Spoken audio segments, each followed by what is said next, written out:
As a Swiss citizen, how do I see Switzerland's role in this ongoing conflict in Ukraine, which, as we know by now, is a worldwide conflict, a conflict between dictatorships and democracy?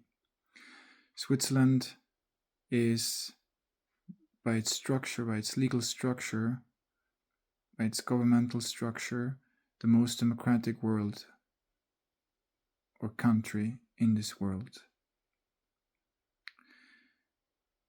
This means Switzerland is a very important part of democracy.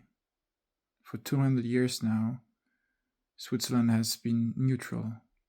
They wanted to stay out of conflicts, to prosper, and to take on the role of mediators. And obviously, it did help.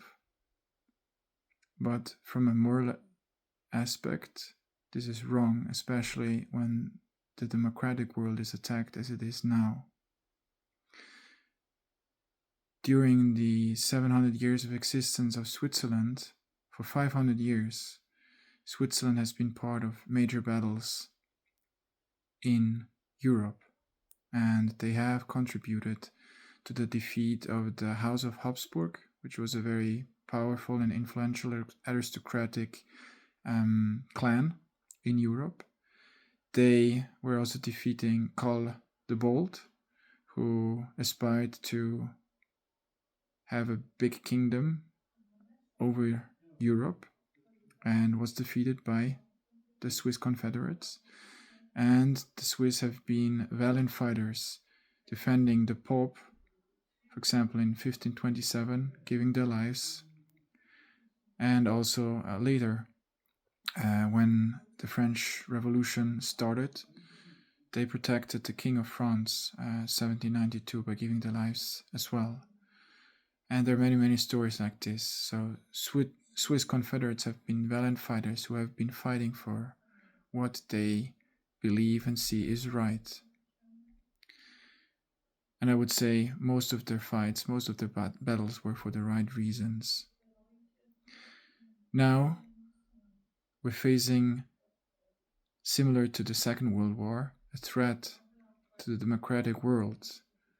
And in that sense, Switzerland cannot stay neutral. If they are neutral in this conflict, they support the enemy of democracy, which is dictatorships, just like Russia. And Russia is the imminent threat, the imminent aggressor at the moment. So in this sense, Switzerland's political status should be a conditional neutrality, which allows Switzerland to stand with the democratic world when the democratic world is attacked. And besides that, staying neutral allows also evil to prosper, because, for example, Hamas and similar terrorist groups used and still have bank accounts in Switzerland, but there's also the big scandal with Nazi gold, which was also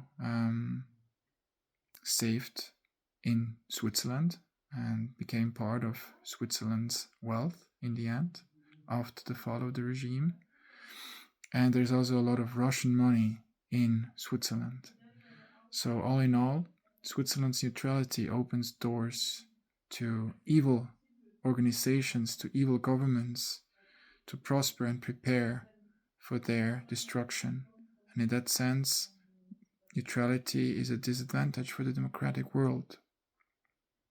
So that's why I say again, conditional neutrality is very important. Switzerland has to define exactly what they understand by being neutral, or conditionally neutral, as I suggest. But moreover, this conditional neutrality cannot exclude Switzerland being part of the democratic world, defending freedom and independence when freedom and independence are threatened. So in that sense, Switzerland needs to change.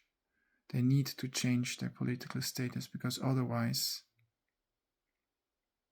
they're supporting the wrong side. They're traitors to the values of freedom and independence. And this is my message to the Swiss government and the Swiss people.